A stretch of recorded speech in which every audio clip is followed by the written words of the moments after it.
to the entertaining Talkin' Sports.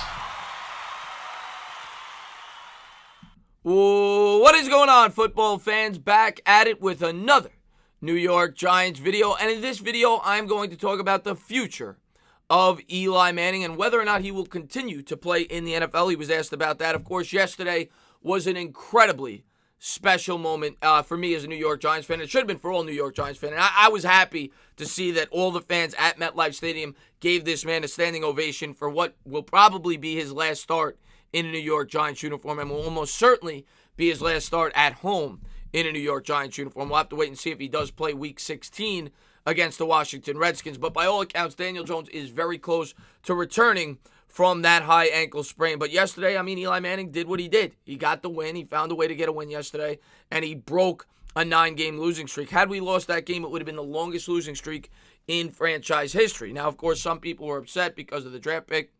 I was happy. First off, we still remain the second in the order right now, but I was happy to see Eli Manning go out, if that is his last start as a New York Giant, the way he did.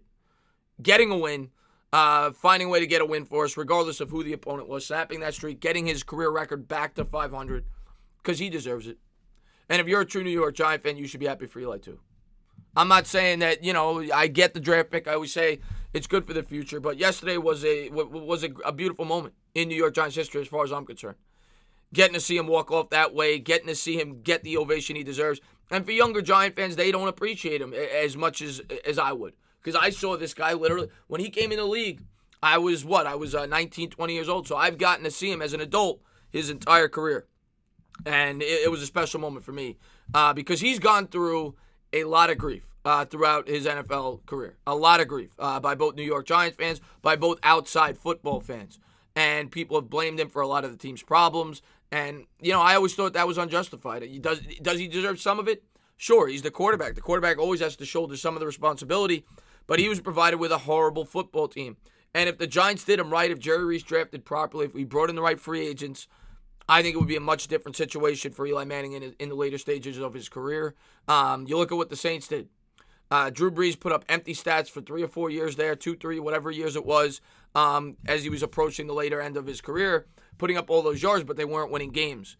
And now, the last couple of years, they've made Drew Brees essentially a game manager. He's throwing a lot less. They've provided him with a team, and they're on their way to a potential Super Bowl. And they've been arguably the best team in football over the last 3 years. You look at what the Patriots have done with Tom Brady. Now, of course, Tom Brady took less money, but they built foundations for their older quarterbacks. That's something that we didn't do for Eli Manning, and it's something right now we haven't done for Daniel Jones, and we better get on it. But for me this year, there were 2 signature moments. Of course, the year isn't over. I know we'll have one more signature moment left as we honor Eli Manning's last game officially as a New York Giant, Week 17. But the Daniel Jones comeback against the Tampa Bay Bucs was beautiful. Week 3, in his debut start, you couldn't have had a more memorable debut. And yesterday, getting to see Eli Manning get, cheered by the fans, getting to walk off as he's honored as the New York Giant quarterback, for me was a special moment. And one that he certainly deserves. He's a great role model. He's a great New York Giant. He's a great person. And he'll be missed. And I think a lot of people who think he won't be will be sadly mistaken. For the simple reason that he was able to show up every Sunday.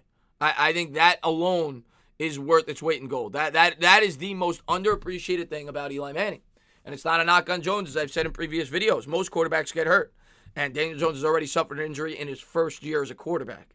Eli Manning was out there every single Sunday for his entire career. Whenever he could play, he did. He played through plantar fasciitis, for God's sakes.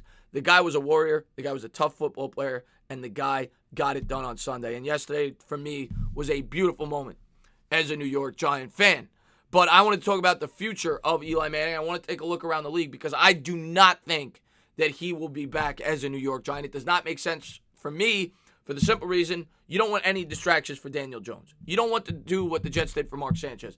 Daniel Jones is our guy. He's our guy. We took him 6th overall. We have to see what we got next year. And if Eli Manning comes back, it's only going to add added pressure to Daniel Jones. It makes no sense to bring him back. If Eli were to come back, I think it will be in another team's uniform, or he will retire as a New York Giant. Those are the 2 options. And he was asked about that yesterday after the game about his future in the NFL. And this is what he said. Obviously, I don't know what the future is. I don't know what lies next week, let alone down the road, said Manning, who was replaced as the starter by rookie Daniel Jones beginning in Week 3. Jones has yielded to Manning the past 2 games because of a high ankle sprain. He then went on to say this, his respect to the fans. Obviously, the support and the fans, their ovation, chanting my name from the first snap to the end, I appreciate that. I appreciate them always and all my teammates coming up to me. It's a special day. It's a special win, and it's one I'll remember. And, I nothing but a class act. That's all I can say about Eli Manning. I absolutely love everything about him. That's why he's my favorite Giant. He's a class act. Never pointed the finger at anybody else. But now my question is, can he play in the NFL next year? For him to come back, if he's smart, he should only want to come back to play in a situation where he can compete. And when you look around the NFL right now at potential teams that have a good surrounding roster but are in need of a quarterback, it's few and far between. The AFC, there's nobody. The Dolphins, he's not going to compete, and they'll probably draft a quarterback. The AFC North, there's nobody where you're going to compete that they need a quarterback. The AFC South, same story.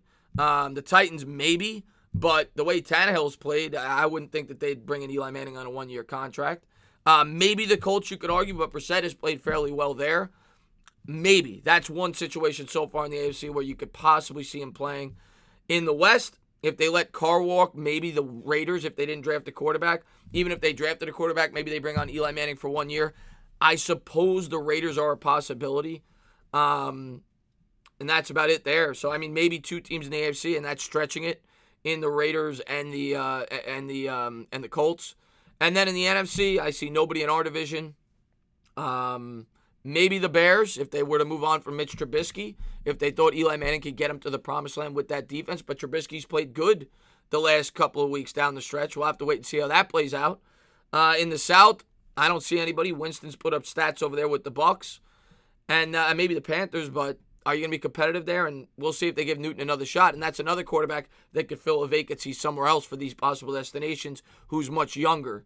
And that's it. I don't see any other situation. So it's few and far between. In my personal opinion, I don't see Eli Manning coming back next year. Because I don't think he'd want to come back as a backup. I think he has way too much pride. He's a legend. If he comes back, it's going to be to start, and it's going to be him being the clear-cut starter. And I'd be surprised if any of these situations develop into that opportunity. Sure, could he come back with the Dolphins if they didn't draft the quarterback? Yeah, that's certainly a possibility, but why? Why would he want to come back and play there? He's not going to win there. It makes no sense. You've already won 2 Super Bowls. I don't see it. I think Eli Manning will hang him up at the conclusion of the season, and I hope New York Giants fans appreciate it. And for everybody that blamed him for all the problems, I hope you've opened your eyes and seen that this team is nowhere near being a complete football team, and it doesn't matter who is behind center. We would not be a Super Bowl caliber team or even a playoff caliber team. Yeah, is he part of the problem down the stretch? Sure. He's not what he was. He couldn't carry a team any longer. That I will say. And none of these older quarterbacks could.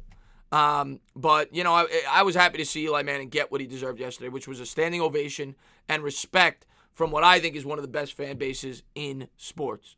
Eli, I'm going to miss you. And I know New York Giants fans will too. As always, if you liked what you watched, please subscribe. Drop a comment. Maybe give me a little thumbs up.